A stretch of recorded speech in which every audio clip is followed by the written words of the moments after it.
Mtazamaji, andamana nasi hadi tamati tukuhabarisha yaliyojiri hii leo. Mimi ni Martin Bezi, tunakuhabarisha kuanzia taarifa za tanzia, michezo na vile vile biashara. Mwanahabari wetu Baxton Osewa atakuwa akikujuza yanayojiri. Mimi ni Martin Bezi. Nami ni Maroline Achieng. Tuanze kwa vidokezo. Mwanaume amuua mwanawe huku akimjeruhi binti yake kufuatia madai ya mzozo wa ardhi ya mjane. Spika wa Seneti Amason Kingi aamuru kukamatwa kwa gavana wa Samburu Lati Lebit. Wakenya 14 wamefungwa nchini Thailand kwa kuwa na mihuri bandia ya uhamiaji. Seneti yairisha mjadala kuhusu mswada wa mgawanyo wa mapato. Na michezoni, Manchester United ni miongoni mwa vilabu vinavyomwinda kiungo wa kati wa Brazil Joao Gomez. Na katika biashara tunaangazia kwamba masoko ya dunia na uchumi ambapo bei ya dhahabu yapanda. Karibu hadi tamati na hii ni habari kiukamilifu. Mvuvi mwenye umri wa miaka 36 yuko mafichoni baada ya kudaiwa kumuua mwanawe wa miaka 6 na kumjeruhi vibaya binti yake kufuatia mzozo wa kifamilia unaohusishwa na urithi wa mjane katika kijiji cha Nyasundi, eneo la Gumbinet, kaunti ndogo ya Mbita, Jumatano asubuhi. Mshukiwa anayedaiwa kuwa mvuvi katika ufuo wa Mishori anaripotiwa kuwashambulia watoto wake baada ya kutofautiana na mkewe kuhusu uhusiano wake na mjane aliyerithi ndani ya kijiji hicho. Mtoto aliyefariki alitambuliwa kama Prince Otieno, alikuwa mwanafunzi wa darasa la kwanza katika shule ya Gode Ario Comprehensive. Kulingana na chifu wa eneo la Gembe North, Charles Ngoe, mshukiwa alikasirika baada ya mkewe kupiga uhusiano huo. Kulingana na chifu wa eneo la Gembe North, Charles Ngoe, mshukiwa alikasirika baada ya mkewe kupiga uhusiano huo. Inasemekana mwanaume huyu alianza kwa kumpiga mkewe Jumatano asubuhi baada ya yeye kupinga mpango huo, hali iliyomlazimu mkewe kukimbia kuokoa maisha yake. Baada ya mwanamke huyo kukimbia, mshukiwa aliripotiwa kumgeukia binti yake wa miaka 4 na kumshambulia kwa fimbo la mbao na kumjeruhi vibaya. Kisha alimkimbiza mwanawe katika eneo la jirani kabla ya kumkamata na kumshambulia kwa kutumia mpini wa jembe na kumsambazisha majeraha makubwa kichwani. Mtoto huyo alianguka na kufariki papo hapo kutokana na majeraha hayo. Binti aliyejeruhiwa alipelekwa hospitalini akiwa katika hali mbaya, huku polisi wameanzisha msako mkali kumtafuta mshukiwa ambaye alitoroka baada ya tukio hilo na halijajulikana alikoelekea mpaka sasa. Kwingineko ni gavana wa Nairobi Johnson Sakaja ameongea muda wa mwisho wa kulipa ushuru wa ardhi hadi tarehe 15 Aprili mwaka 2026, akitaja foleni ndefu katika vituo vya huduma kwa wateja, huku wamiliki wa mali wakikimbilia kulipa kabla ya hatua za utekelezaji kuanza. Kuongezwa kwa muda huo kunaambatana na punguzo la 3% kwa malipo yote yatakayofanywa ndani ya kipindi cha zaidi ya siku 15, huku hatua ambayo kaunti inasema inalenga kupunguza msongamano na kuwapa wakazi zaidi fursa ya kutii sheria. Akizungumza Jumatano, Sakaja alisema uamuzi huo ulichochewa na idadi kubwa ya watu waliojitokeza katika vituo vya huduma vya kaunti, ambapo baadhi ya foleni vilivuka hata saa rasmi za kazi.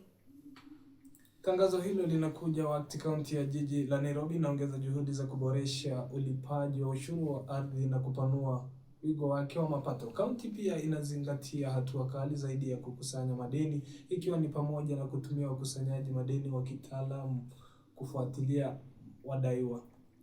Mwishoni mwa wiki iliyopita, kaunti ilifungua vituo vya huduma kwa wateja siku za Jumamosi na Jumapili kuanzia saa 2 asubuhi hadi saa 7 mchana ili kuwapa wakazi muda zaidi wa kulipa madeni yao yaliyoyasilia. Na mtazamaji, tunapisha mwanahabari wetu Baxton Osewa kwa taarifa ya biashara. Karibu katika sekta ya biashara. Jina langu ni Baxton Osewa.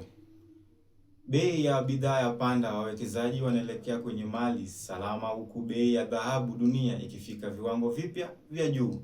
hali inayofuatanisha wawekezaji wa migodi na fedha za ETF. Na katika sekta ya teknolojia na uvumilivu wa stimulus, hasa nchini China, zimekumbwa na mabadiliko makubwa ambapo kampuni zilizo kwenye makosa ya dai zimepata kushuka kwa thamani kutokana na wafanyabiashara kukosa uvumilivu na kuchochea uchumi wa Beijing.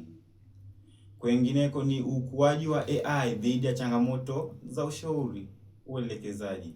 Sekta hii huduma serikali zinaonyesha mwelekeo tofauti. Kampuni zinazoweza kwenye AI na mikataba ya serikali zinakuwa hadi 50%. Na nikisalia katika kiwandani, uuzaji wa dhamana, Benki Kuu ya Kenya CBK inatafuta shilingi bilioni 50 katika mnada wa dhamana wa Februari.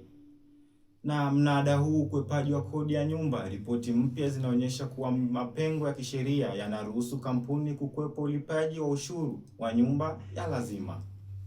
Huku marekebisho ya shirika la ndege la Kenya Airways linadaiwa kuwa kwenye mazungumzo na mataifa mawili ya kigeni kwa uwezekano na uwekezaji. Na kwengineko katika sera na kanuni, uzingatiaji wa kodi wa teknolojia, mamlaka ya mapato Kenya KRA imesisitiza kuwa mikataba ya kodi ya Marekani haiwalindi kampuni za kiteknolojia na za Kimarekani. Mwongozo wa kodi wa Marekani, idara ya hazina ya Marekani na IRS wametoa mwongozo wa mwisho wa mwaka wa kodi 2025 kuhusu posho za vidokezo na malipo ya muda wa ziada. Na nikihitimisha na sekta ya rejareja na bidhaa, mipango ya kupunguza bei ya chakula, hatua mpya za serikali zinaendelea kutekelezwa kudhibiti kupanda kwa gharama, hasa kuimarisha minyororo ya usambazaji ili kupunguza bei za bidhaa na msingi wa vyakula. Na kufikia hapo nakamilisha hatua na sekta katika viwandani. Tumpishe mwanahabari wetu Omari katika tasnia ya mpira. Asante sana mwenzangu Baxon Osewe kwa taarifa za biashara. Tunapata kufahamu ni nini ambacho kinaendelea katika taifa letu la Kenya, haswa kwenye sekta ya biashara. Na katika sekta ya michezo ni kwamba katika michezo ya kimataifa ya kirafiki iliyochezwa leo hii, matokeo mbalimbali yameripotiwa ambapo timu ya Marekani imepoteza 2-0 dhidi ya Ureno. Katika mechi nyingine ni kwamba Argentina imeonyesha ubabe mkubwa baada ya kuicharaza Zambia mabao 5-0, huku Brazil ikiibuka na ushindi wa 3-1 dhidi ya Croatia. Matokeo mengine ni kwamba yamekuwa ni ya ushindani mkali ambapo Canada na Tunisia zimetoka suluhu ya 0-0, huku Mexico na Ubelgiji pia zikigawana alama ya sare ya 1. Mechi hizo zimeonyesha ushindani mkubwa na kiwango kizuri cha soka kutoka pande mbalimbali duniani. Na kwenye tetezi za uhamisho ni kwamba Manchester City wako mbele na Manchester United katika kinyang'anyiro cha kumsajili kiungo wa kati wa Nottingham Forest Elliot Anderson, na watashinikiza kumsajili mchezaji huyo wa kimataifa wa Uingereza mwenye umri wa miaka 23 kabla ya kombe la dunia msimu huu wa joto. Manchester United wameongezwa nguvu katika harakati za kumtafuta kiungo wa kati wa Italia Sandro Tonali mwenye umri wa miaka 25, huku Newcastle wakiwa tayari kuwauza wachezaji wao bora kwa bei nzuri msimu huu wa joto. Na kwingineko ni kwamba Liverpool wanamtaka winga wa Juventus mwenye umri wa miaka 23 kutoka Ureno Francisco kama mbadala wa Mohamed Salah, wakati mshambulizi huyo wa Misri mwenye umri wa miaka 33 ametaja kuondoka mwishoni mwa msimu huu. Na mwisho kabisa ni kwamba Manchester United ni miongoni mwa vilabu ambavyo vinavutiwa na kiungo wa kati wa Brazil Joao Gomez mwenye umri wa miaka 25 ambaye anaweza kupatikana kwa takriban pauni milioni 39 ikiwa Wolves itashuka daraja. Na huo ndio mwisho wa taarifa za michezo ndani ya meza ya TVC 247 michezo. Kumbuka nimekuwa wako Emmanuel Omari, kwenu studioni Base pamoja na Marolin.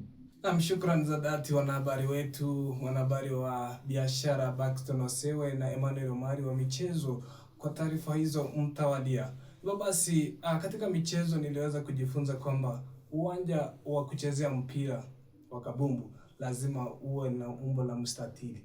Na kwenye kauli ya siku nikujuze kwamba katika sekta ya biashara, ukimwona mtu amefungua biashara alafu kwa muda mfupi akaacha, jua mambo mawili: huenda amekula mtaji ama ametajirika. Niite Martin Bezi, siku zote nitaitika. Na kufikia hapo hatuna la ziada mwenzangu, nadhani tukomee hapo hadi wakati mwingine. Nami ni Marolina Chio.